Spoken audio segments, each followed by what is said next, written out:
Muy bien, dice Apocalipsis 12:9 que el gran dragón, la serpiente antigua que se llama Diablo y Satanás, engaña al mundo entero. Fue la serpiente antigua la que llevó a la humanidad a creer en sí misma, confiando que así podía llegar a descubrir lo mejor para ella. Y así ha sido hasta el día de hoy. Si la gente cree en sí misma, si la humanidad sin Dios cree que ella misma, con sus opiniones, filosofías, ideologías y consejos, puede salir del hoyo en el que constantemente se mete, si esto es así, y lo es, si ellos creen que pueden salir de donde se meten, si ellos creen, entonces es evidente que la fe no es una cuestión de creer o no creer, sino en quién crees. Y así ha sido desde el principio hasta el día de hoy. Con que Dios os ha dicho, no comáis de todo árbol del huerto, dijo el diablo, cuando en realidad Dios no había dicho eso. Lo que Dios había dicho era que podían comer de todo fruto de los árboles del huerto, pero, y aquí venía el consejo del Padre, que había un fruto que aunque en apariencia era agradable a los ojos y bueno para comer, no había que comerlo ni aun tocarlo, porque el resultado es que morirían. Pero entonces la serpiente dijo a la mujer, no moriréis. Y aquí fue cuando el hombre prefirió creer al diablo en vez de a Dios, que es lo mismo que ocurre hasta el día de hoy. Así pues, la disyuntiva que nos plantea la Biblia no consiste entre tener fe o no tenerla. El dilema en la Biblia no está entre la fe y la incredulidad, sino entre la creencia en el Dios vivo y verdadero o la confianza en la serpiente antigua. Solo tenemos dos opciones: o le creemos a Dios y seguimos sus consejos, o a Satanás, que con sus engaños nos lleva a poner la confianza en nosotros mismos, en nuestra propia opinión y en sus ídolos. Por lo tanto, Mateo 6, versículos del 19 al 24, este es el consejo del Padre. No os hagáis tesoros en la tierra donde la polilla y el orín corrompen y donde ladrones minan y hurtan, sino haceos tesoros en el cielo donde ni la polilla ni el orín corrompen y donde ladrones no minan ni hurtan, porque donde esté vuestro tesoro, allí estará también vuestro corazón. La lámpara del cuerpo es el ojo, así que si tu ojo es bueno, todo tu cuerpo estará lleno de luz, pero si tu ojo es maligno, todo tu cuerpo estará en tinieblas. Así que si la luz que hay en ti es tinieblas, ¿cuántas no serán las mismas tinieblas? Ninguno puede servir a dos señores, porque o aborrecerá al uno y amará al otro, o estimará al uno y menospreciará al otro. No podéis servir a Dios y a las riquezas. ¿Por qué nos arruinamos la vida? Pues muy sencillo, por no pensar con la cabeza. Mateo 6, versículos del 19 al 24. Hoy ha sido día de bautismos en la iglesia y mi pregunta podría ser, oye, ¿por qué te has bautizado? ¿Por qué has llegado a dar un paso como este que otros no dan? ¿Y en qué te has basado para hacerlo? Se supone que tu decisión ha sido tomada en base a la razón porque tienes inteligencia. Y esa inteligencia hace que tomes las decisiones que son más adecuadas para ti. Pero, ¿tiene razón tu razón? La mayoría nos diría que la decisión de obedecer al bautismo y de seguir a Cristo y su consecuencia de vivir conforme a sus deseos y no los nuestros, no es racional. Que te has equivocado porque has tomado una decisión con un criterio equivocado, que no has visto bien la realidad. ¿Pero es esto así? Porque si esto es así, nosotros tenemos un problema. Ellos ven bien la realidad y somos nosotros los que la vemos distorsionada. Es muy curioso que sea a los creyentes a los que se nos acuse de no ser racionales por creer en Dios. Y sin embargo, hoy vamos a ver cómo esto no solo no es así, sino que son ellos los que no se guían por la razón, al tener la mente nublada. Hay un versículo en la Biblia que es sorprendente. Y es sorprendente porque nos da la clave para entender bien este problema y darle solución. Dice David que dice el necio en su corazón, no hay Dios. Y es sorprendente porque el Señor declara a través de David que el necio es necio no porque no piense, sino porque piensa con su corazón. En definitiva, que las decisiones que toma el necio no las toma con su mente, aunque él cree que sí, sino que las toma con su corazón. Y ya sabemos lo que Dios dice sobre el corazón del hombre. Engañoso es el corazón más que todas las cosas. Y no solo dice que es engañoso, sino que dice que es perverso. Y por lo tanto, ¿quién lo conocerá?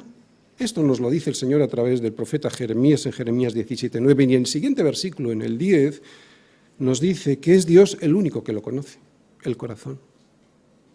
Que es Dios el único que lo conoce. Por eso nosotros estamos atentos a lo que Él nos dice en su palabra, para que sea esa palabra la que limpie nuestra mente y por lo tanto podamos ver claras las decisiones a tomar antes de ponerlas en el corazón. Cualquiera que tenga dos dedos de frente sabe que las palabras que de Jesús acabamos de oír son ciertas y que están basadas en la razón. Que los tesoros que nos podemos hacer en esta tierra se corrompen y que incluso los ladrones minan y hurtan todo lo que atesoramos. Minan las casas, es hacer un agujero para entrar y robar, ¿no? Y que incluso, como digo, los ladrones roban lo que atesoramos para llevárselo. Eso lo sabemos, no es una afirmación errónea, está basada en la realidad de este mundo. Que nadie se puede llevar consigo lo que aquí consigue atesorar, o que, por ejemplo, la inflación en economía, o las crisis económicas, o incluso los gobiernos, se comen como la polilla come todo aquello que hemos atesorado en este mundo, eso no es una advertencia exagerada, eso lo vemos constantemente. De hecho, es precisamente por eso, por lo que perdemos mucho tiempo cuidando las cosas que conseguimos. ¿Por qué? Pues porque sabemos que no están seguras en un mundo que está ansioso por quitárnoslas. Pero entonces, ¿por qué la gente no se despierta ante esta realidad que se supone que ve? Pues porque no la quiere ver. Vamos a ir analizando los porqués de la ceguera del mundo, cuya raíz es el pecado, y sus soluciones a través de estos versículos del Sermón del Monte. Y el esquema será el siguiente. Primera parte, la enseñanza de Jesús, versículos del 19 al 20. Segunda parte, ahí veremos la primera advertencia de nuestro Señor, en el versículo 21. Tercera parte, ahí vamos a ver la segunda advertencia, versículos del 22 al 23. Y en la cuarta parte veremos la conclusión en el versículo 24. Primera parte, la enseñanza. Nos dice Jesús, no os hagáis tesoros en la tierra, donde la polilla y el orín corrompen y donde los ladrones minan y hurtan, sino haceos tesoros en el cielo, donde ni la polilla ni el orín corrompen y donde ladrones no minan ni hurtan. Muy bien, al hombre le gustan los tesoros, por eso queremos tener tesoros. Buscar, encontrar y poseer tesoros es algo consustancial a nuestra naturaleza. Desde niños nos gustan los tesoros y las películas donde se buscan y se encuentran tesoros. Y lo primero que hay que decir es que no hay nada de malo en los tesoros. ¿Por qué? Pues porque los tesoros no son el problema. Si lo fueran, el Señor no nos diría que nos hiciésemos tesoros en el cielo. El Señor en estos versículos se ocupa no tanto de nuestras posesiones como de nuestra actitud ante esas posesiones.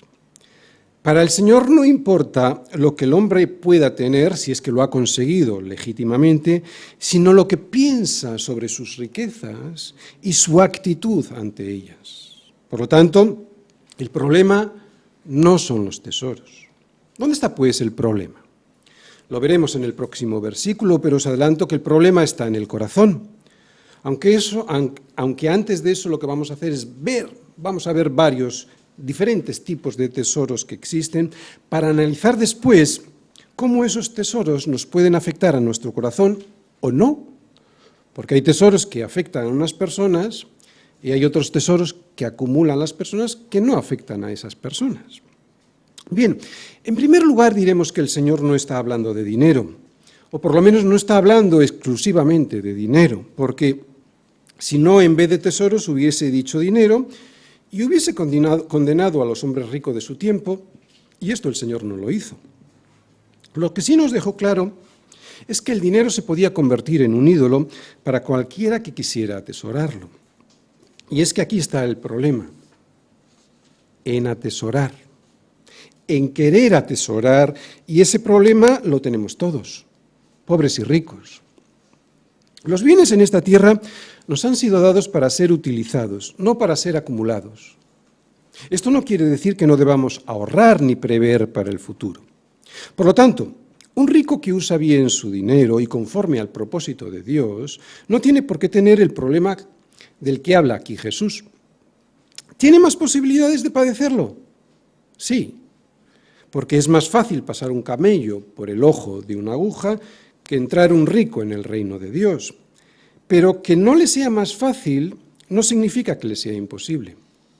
No le es más fácil simplemente porque tiene más posibilidades de tener un ídolo en el que poner su confianza. Pero también el pobre puede tener un problema con el dinero. Así que no es un problema solo de ricos. Hay gente pobre que tiene un problema con las posesiones, con la ambición de tener más de lo que tiene, y sin embargo hay gente rica que no tiene ese problema. Así pues, los tesoros a los que se refiere el Señor son mucho más que el dinero. Son todas aquellas cosas que se interponen entre Dios y nosotros y que hacen de nuestra relación con el Señor algo secundario. A veces ni aparece el Señor. Y ya sea que seamos nosotros, pobres o ricos, todos tenemos tesoros de alguna u otra forma. Tesoros que relegan, que desplazan a Dios de su posición. Puede ser el dinero, pero puede serlo mi posición social, mi trabajo, mis estudios, incluso mi familia o mis hijos. Hay gente que tiene idolatrados a sus hijos. Puede serlo mi coche, mi casa, o el deseo de tener más vacaciones, más ropa, un mejor cuerpo o más belleza. No importa el tipo de tesoro o el tamaño, si es por lo que vives, y eso es todo para ti, ese es tu tesoro, y ese es el tesoro del que Jesús nos está advirtiendo. Pero Jesús quiere que tengamos tesoros. No en la tierra donde se pierden, donde se destruyen, sino en el cielo donde permanecen. ¿Y cómo puedes identificar el tesoro que no te conviene acumular frente a ese otro tesoro del que nos habla Jesús, que Él te anima a atesorar? Pues cualquier cosa que no te impida amar a Dios sobre todas las cosas, aquello que pueda interponerse entre ti y tu obediencia a Jesús, ese es el tesoro al que tu corazón está apegado y por lo tanto el tesoro del que debes huir. Necesitamos la inteligencia, necesitamos la razón para poder ver esto. El corazón no nos vale si no está informado por la palabra de Dios, si es que no está limpio por la palabra de Dios y el Espíritu Santo. Necesitamos una razón que tenga la razón. Necesitamos un limpio entendimiento que nos haga ver la verdad que se encuentra en estos dos versículos para poder limpiar después nuestro engañoso corazón. Hay que recordar que estas palabras de Jesús en el Sermón del Monte no son para incrédulos, aunque evidentemente también. Estas palabras de Jesús dichas en la montaña fueron dichas a sus discípulos que le seguían, y eso lo podemos comprobar en el primer versículo del capítulo 5, que es cuando empieza el Sermón del Monte. Así pues, sus discípulos debemos estar muy atentos si queremos evitar que el mundo y todo lo que en él hay termine por derrotarnos en nuestra lucha espiritual. Por eso tenemos que tener claro, y quiero dejar patente este concepto de claridad, porque lo vamos a ver luego en los versículos 22 y 23. Tengo que tener claro cuáles son los tesoros de este mundo que nos van a tentar para que le sigamos como ídolos a los cuales servir. Y necesitamos la inteligencia, no el corazón. Tenemos que conocerlos para evitarlos, porque unos serán más tentadores que otros. Hay personas, como he dicho antes, a las que les tientan más unos tesoros y otras tienen otras tentaciones con otros tesoros. Vamos a ser atacados por nuestro pecado, que no te quepa la menor duda.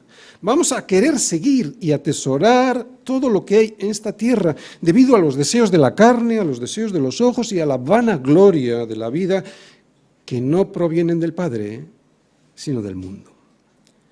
Pero no podemos dejarnos vencer por ello. Por eso el Señor nos enseña. Nos enseña lo que curiosamente debería ser sencillo de entender por lo evidente que es, que no debemos hacernos tesoros en la tierra donde la polilla y el orín corrompen y donde los ladrones minan y hurtan. Bien, yo sé que los cristianos esto lo entendemos bien por la misericordia del Señor. Yo sé que esto nosotros lo entendemos al habernos sido dado por el Señor una vista clara y al haber limpiado nuestro corazón. Pero aún así está dicho a discípulos, por eso nosotros también tenemos que estar atentos para no dejarnos manchar los pies por la suciedad del camino. Sin embargo, ya estamos limpios. El que está lavado no necesita lavarse, sino lavarse los pies, pues está todo limpio. Ya estamos limpios por el Señor. Pero los pies se nos ensucian por el polvo del camino al andar por él. Eso es lo que le dijo Jesús a Pedro cuando Jesús le quiso lavar los pies. Si yo no te lavo los pies, no tendrás parte conmigo. Un ejemplo. Quiero un trabajo mejor.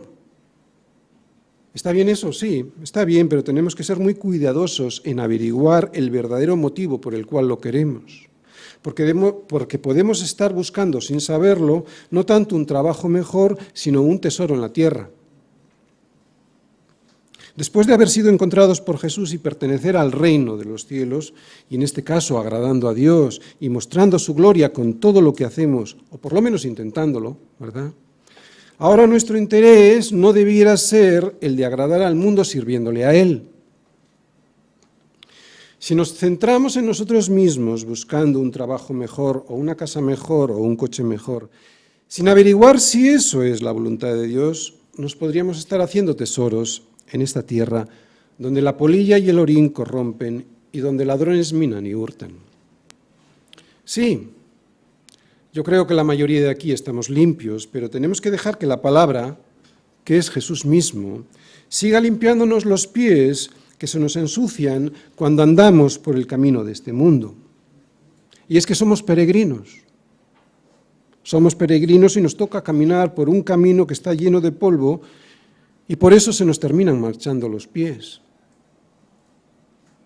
Pero no debemos perder de vista que nosotros sí sabemos a dónde vamos por ese camino. Vamos hacia nuestra morada definitiva con el Señor, puestos los ojos en Jesús, que es el autor y consumador de la fe. Esto es lo que, escúchalo bien, esto es lo que nos va a ayudar a poder apartar la tentación de acumular tesoros. Si sabemos y entendemos quiénes somos, peregrinos, y a dónde vamos, las posesiones que nos rodean las veremos con la perspectiva correcta. No son nuestras. Solo somos administradores. Administradores que además deberán dar cuenta de las mismas. Tus conocidos del mundo piensan que son suyas, pero tú sabes que eso no es así. Sabes que las tienes en depósito y que no te pertenecen. ¿Y sabes cuál es la prueba? La prueba es que no te las puedes llevar contigo.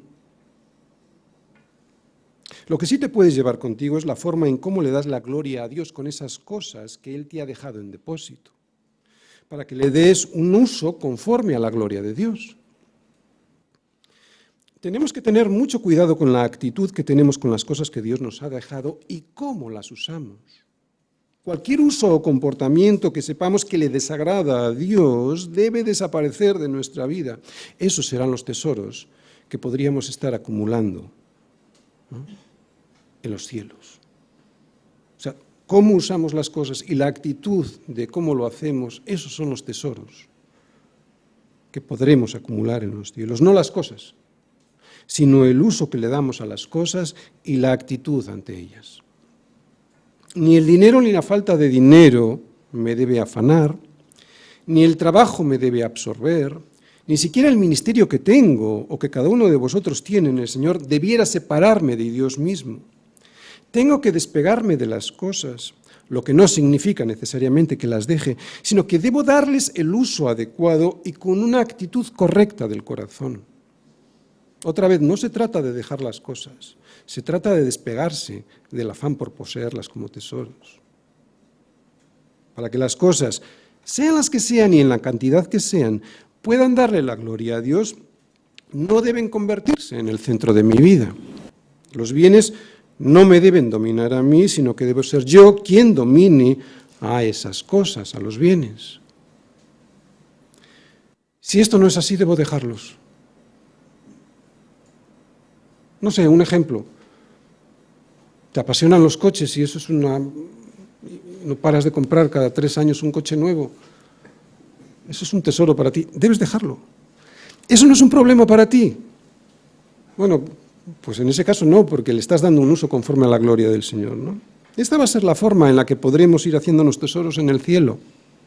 Pero vuelvo a repetir, esto no lo podremos conseguir sin entender quiénes somos y hacia dónde vamos. Sin entender que somos peregrinos y que nada de lo que hay en esta tierra nos pertenece, más allá de ser mayordomos del Señor, un Señor al que tendremos que rendirle cuentas. Por eso hay que cuidar el corazón. Y este es el propósito de Jesús con nosotros, advertirnos que en donde esté escondido nuestro tesoro, allí también estará nuestro corazón. Versículo 21. La primera advertencia. Hemos visto la enseñanza, vamos a ver la primera advertencia. Porque donde esté vuestro tesoro, allí estará también vuestro corazón.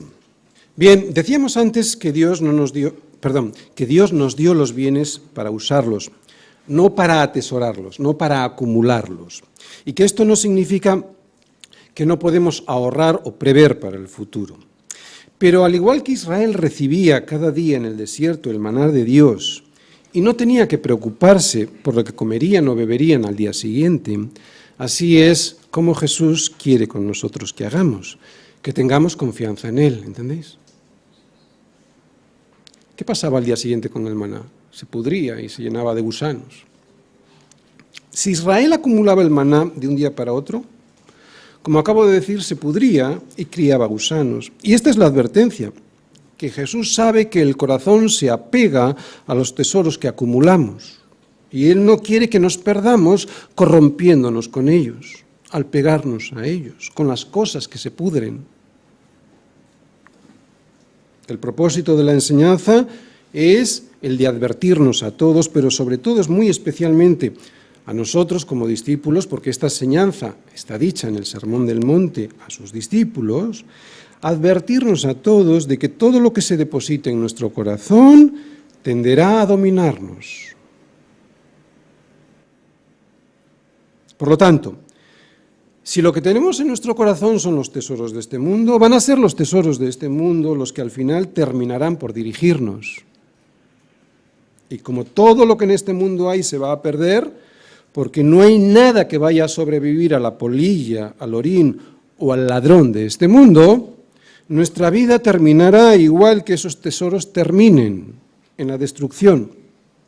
De ahí la importancia de pertenecer a otro mundo y acumular los tesoros de ese otro reino. Dios y el mundo, Dios y los tesoros de este mundo se hallan enfrentados entre sí. ¿Por qué? Porque el mundo y sus tesoros quieren apoderarse de nuestro corazón. Y Dios es celoso y nos quiere solo para Él. No es que sean malas las cosas que Dios ha hecho y puesto en el mundo, no. El problema no está en ellas, sino en nuestro corazón, que es perverso y engañoso. Los bienes de este mundo no son nuestro problema. Todo nos lo ha dado Dios para que lo disfrutemos, pero en el momento en el que los tesoros se convierten, los bienes, se convierten en tesoros en nuestro corazón, ¿no? y es ahí donde está el problema en nuestro corazón, es cuando dejamos que esos tesoros se apoderen de él, de nuestro corazón y finalmente de nuestra voluntad. Por eso esta advertencia del Señor, cuidado, cuidado, porque donde esté nuestro tesoro, allí estará también nuestro corazón. Es increíble cómo nos llegamos a engañar a nosotros mismos. Por eso el Señor nos enseña primero y nos advierte después. Primero la enseñanza, después la advertencia. Y tanto su enseñanza como la advertencia están bien claras en estos versículos que estamos viendo hoy. Nosotros no podemos entregar nuestro corazón con todo su amor, nada más que a uno solo, o al mundo o al Señor. Y aunque esto lo veremos después en el versículo 24, tenemos que saber que si queremos que nuestro corazón sea íntegro, ¿recordáis la palabra íntegro, de una sola pieza? Si queremos que nuestro corazón sea íntegro, o sea, compuesto por una sola pieza, no podremos tener nuestros afectos divididos entre varios intereses, porque esos intereses son contrapuestos entre sí, las cosas de este mundo versus enfrentadas a las cosas del Señor. Por eso el Señor nos advierte sobre nuestro corazón. Primero nos enseña una realidad, que las cosas de este mundo se van a perder, para luego advertirnos que si estamos atados a ellas, nosotros nos perderemos al igual que ellas. ¿Lo entiendes? Es muy fácil de entender. Muy fácil de entender. No podemos depositar semejantes tesoros terrenales en nuestro corazón porque van a terminar dominando nuestros sentimientos, nuestros afectos y toda nuestra inteligencia. Si los depositamos ahí, terminaremos amándolos. Y esta es la condenación, que la luz vino al mundo y los hombres amaron más las tinieblas que la luz, porque sus obras eran malas. La advertencia es esta, que amamos estas cosas, que las amamos profundamente con nuestro corazón. Por eso no pueden aparecer por él. Podemos usarlas, utilizarlas, emplearlas, disponer de ellas y consumirlas, pero jamás amarlas, jamás amarlas. Qué interesante y sabio es este consejo y su advertencia, ¿verdad? La mejor forma de arruinarnos la vida es no reconocer la sabiduría del Señor ni prestar atención a sus advertencias. Por eso tenemos que cuidar nuestro corazón, pero también nuestra mente. Por eso es ahora cuando viene la segunda advertencia, que habla de la mente. Sí, lo que vamos a leer ahora habla de la mente, aunque no lo parezca. Versículos 22 y 23. La segunda advertencia. La lámpara del cuerpo es el ojo. Así que, si tu ojo es bueno, todo tu cuerpo estará lleno de luz. Pero si tu ojo es maligno, todo tu cuerpo estará en tinieblas. Así que, si la luz que hay en ti es tinieblas, ¿cuántas no serán las mismas tinieblas? Muy bien, una vez escuché a alguien contarme que tenía que contratar a un cocinero para su restaurante y que hizo varias pruebas con varios candidatos. Y uno de ellos, después de haber estado un rato trabajando, le pidió al jefe si podía salir fuera a fumar. El jefe le dijo que sí, pero cuando volvió le dijo lo siguiente: sabes que nunca serás un buen cocinero, ¿verdad? Sabes que el tabaco le roba a tu sentido del gusto buena parte de su capacidad, ¿verdad? Y sabes que todo eso es fatal para un cocinero, ¿verdad? Curiosamente, el candidato al puesto de cocinero le dijo que sí, que lo sabía. Pero no estaba dispuesto a dejar el tabaco. La enseñanza la sabía, pero había depositado su ídolo en el corazón y ahora ya solo podía servirle a él. Ya no veía habitualmente la realidad de las cosas, la vio en ese momento, pero habitualmente ya no veía la realidad de las cosas como debía verlas, con su mente. Solo las sentía con su corazón, pero como sentía equivocado, le dominaba el error. ¿Cómo puede ser esto? Bueno, tú y yo fuimos creados para darle la gloria a Dios de la siguiente manera. Con nuestra mente debemos analizar las cosas que nos rodean antes de depositarlas en el corazón. Las cosas las percibimos, evidentemente, con los ojos para ser depositadas en nuestra mente. Otra vez, las cosas las percibimos con la mente cuando las analizamos con la inteligencia. Es solo después, cuando las depositamos en el corazón, que es el que nos da las fuerzas para poder hacer las cosas luego con nuestra voluntad. Mente, corazón y voluntad. Ese es el diseño de cómo debemos funcionar. Primero entendemos, luego amamos u odiamos eso que entendemos y después actuamos en consecuencia. Así hizo Dios al hombre y así debe funcionar. Debe comprender y esta comprensión debe dirigirlo y controlarlo. Este es el diseño, pero este diseño se corrompió con la caída y la entrada del pecado en el mundo.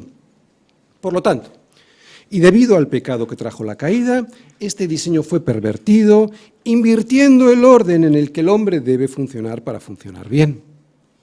Por lo tanto, y como resultado del pecado y de la caída, el hombre ya no se gobierna con su mente e inteligencia, se gobierna por sus deseos, sus afectos y sus placeres, o sea, se gobierna con el corazón. Como tiene el ojo malo, la vista, que es con la que puede entender el mundo y lo que le rodea, todo su cuerpo está en tinieblas. Esta es la advertencia de estos dos versículos. Así que el pecado trajo la siguiente tragedia. El hombre no piensa como tiene que pensar con su mente, porque todo lo ve oscuro o distorsionado. Así que siente con su corazón, y lo que siente con su corazón está pervertido por sus deseos equivocados.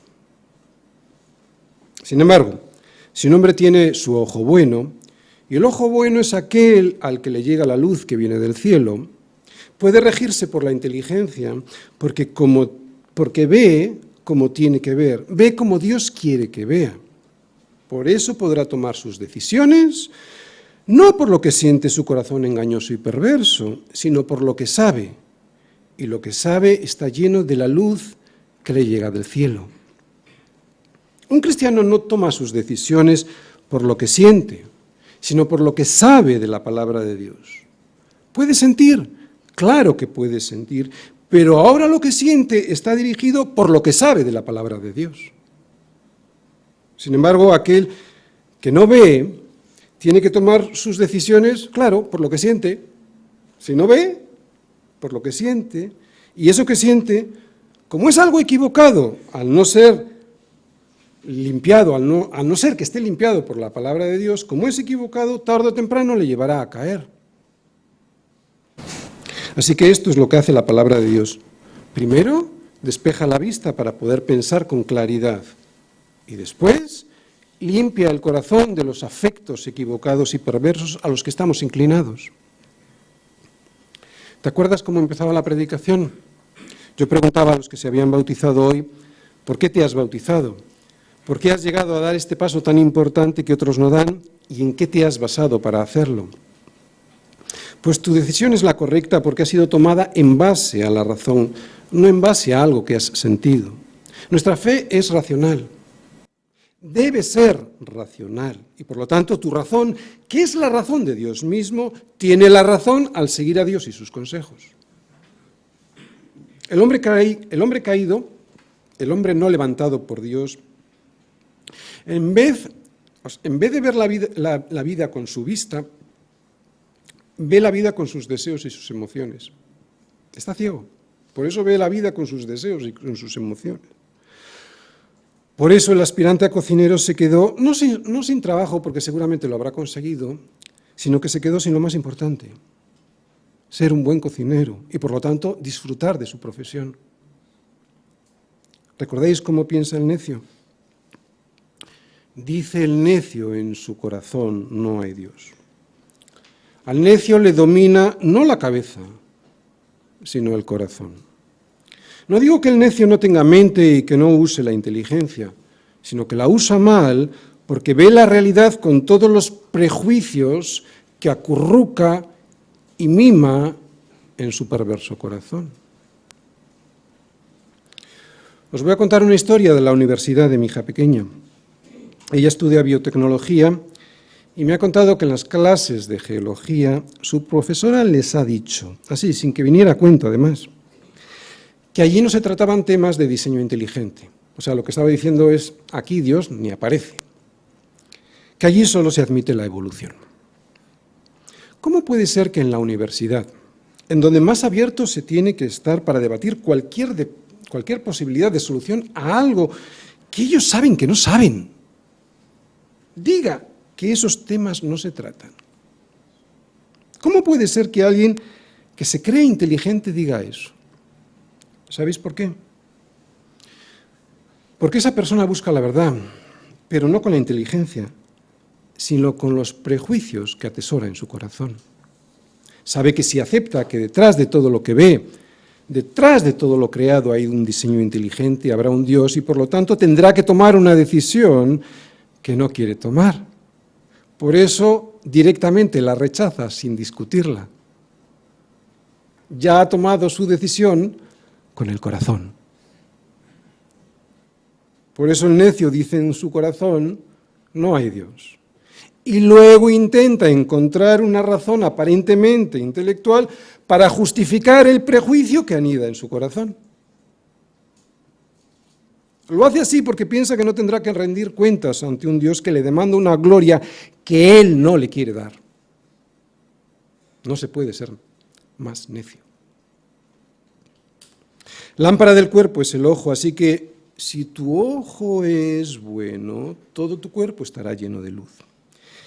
Y es así el cuerpo del Señor, que es la iglesia. La verdadera iglesia, un cuerpo que está lleno de luz, de la luz que le envía el Señor para que no tropiece. Pero si tu ojo es maligno, todo tu cuerpo estará en tinieblas. Y esto es lo que le pasa al mundo y también a buena parte de la iglesia, que se llama a sí misma iglesia, y que no lo es porque la iglesia de verdad tiene la luz de la palabra en su ojo.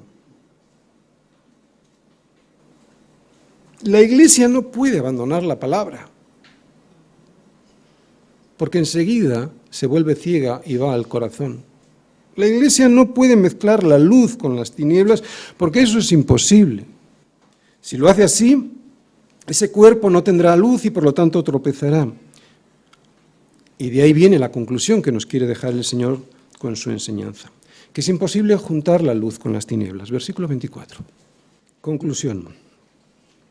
Ninguno puede servir a dos señores, porque o aborrecerá al uno y amará al otro, o estimará al uno y menospreciará al otro. No podéis servir a Dios y a las riquezas. Fijaros, los tesoros de este mundo no solo se adueñan del corazón y anulan la mente, que es lo que hemos visto hasta aquí, sino lo que es más grave, hacen tropezar nuestra voluntad. Y tiene sentido, porque si la verdad de las cosas no la veo y tengo que decidir en base a un corazón que es engañoso, pues entonces lo que haga en mi vida siempre estará basado en una falsedad y tendré muy grave riesgo de caer. Fijaros qué verdad más imponente. No podéis servir a Dios y a las riquezas. Tanto Dios como las riquezas exigen de nosotros una fidelidad absoluta. Las cosas del mundo, ya lo hemos visto, se apoderan de todo nuestro ser, de la mente, del corazón y ahora de nuestra voluntad. Son ídolos que solo desean que vivamos para ellos. Pero no podemos escaparnos, porque eso también lo exige Dios. No hay escapatoria. Fíjate cómo nos lo dice Pablo. ¿No sabéis que si os sometéis a alguien como esclavos para obedecerle, sois esclavos de aquel a quien obedecéis, sea del pecado para muerte, 1, o sea de la obediencia para justicia, 2? Así que solo hay dos opciones. Primera, obedecer al pecado para muerte. Segunda, obedecer a Cristo para justicia, no hay más.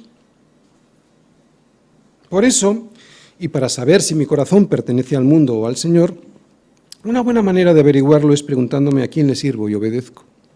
Y aunque el servicio al Señor también podemos convertirlo en un ídolo, hacerme esta pregunta es un buen método para saber si sirvo a Dios o a las riquezas.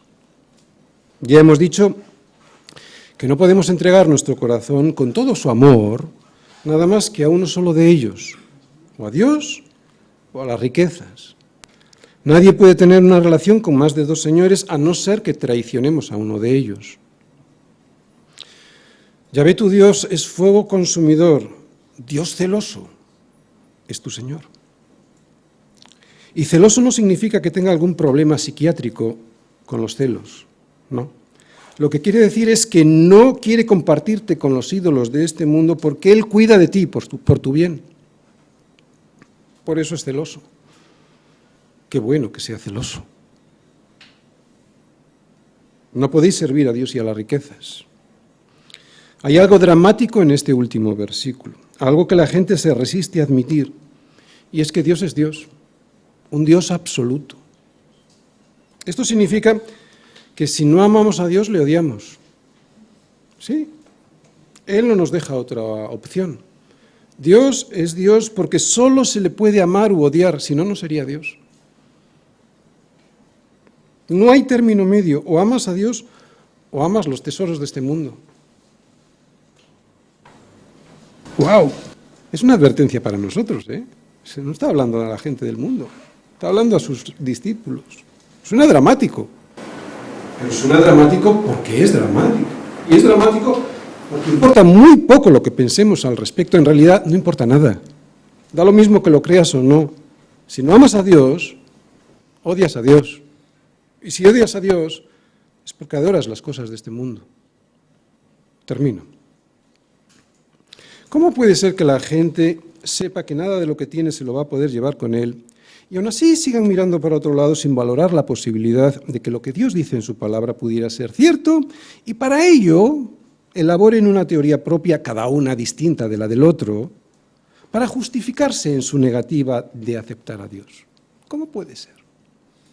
¿Qué pensamientos o razones pasan por sus cabezas para negar persistentemente la necesidad de arrepentirse de haber caminado toda la vida contra Dios, cuando muchas veces entienden la sensatez de sus consejos, de los consejos de Dios?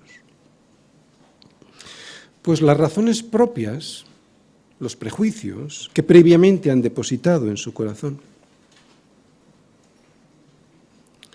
Y el corazón de un hombre que no se ha arrepentido es tan poderoso que gobierna su mente y por lo tanto dirige su voluntad. De ahí la necesidad de que ese corazón pecador pase por el arrepentimiento que le daría la libertad de comprender las cosas con su inteligencia. Y conoceréis la verdad, y la verdad os hará libres. Y la inteligencia nos dice que las cosas de este mundo nunca nos satisfacen del todo. Nadie en este mundo está completamente satisfecho. Y eso es porque las cosas, por muy apetecibles que nos parezcan al principio, siempre terminan apolilladas. Esto es curioso pero cierto. Fíjate, a veces conseguimos cosas que después de un cierto tiempo vemos que se terminan por pudrir. Pensábamos que nos íbamos a satisfacer definitivamente, ya sea con una casa, con un coche o con una familia y los hijos, pero resulta que queremos cambiar de casa, de coche y a veces de esposa. Si ponemos nuestra confianza en estas cosas,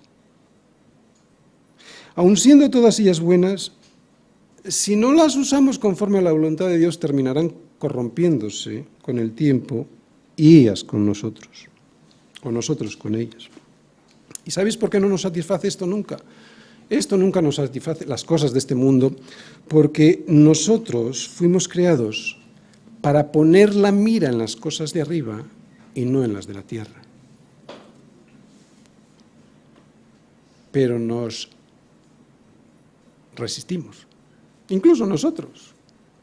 La felicidad no se puede comprar. Por eso la gente que tiene dinero no es feliz, lo aparentan, porque es decepcionante ante ti mismo y ante los demás parecer infeliz cuando resulta que se supone que tienes todo lo que necesitas y aún más. Pero la prueba de que no lo son es que se pasan la vida buscando y buscando, pero nunca encontrando.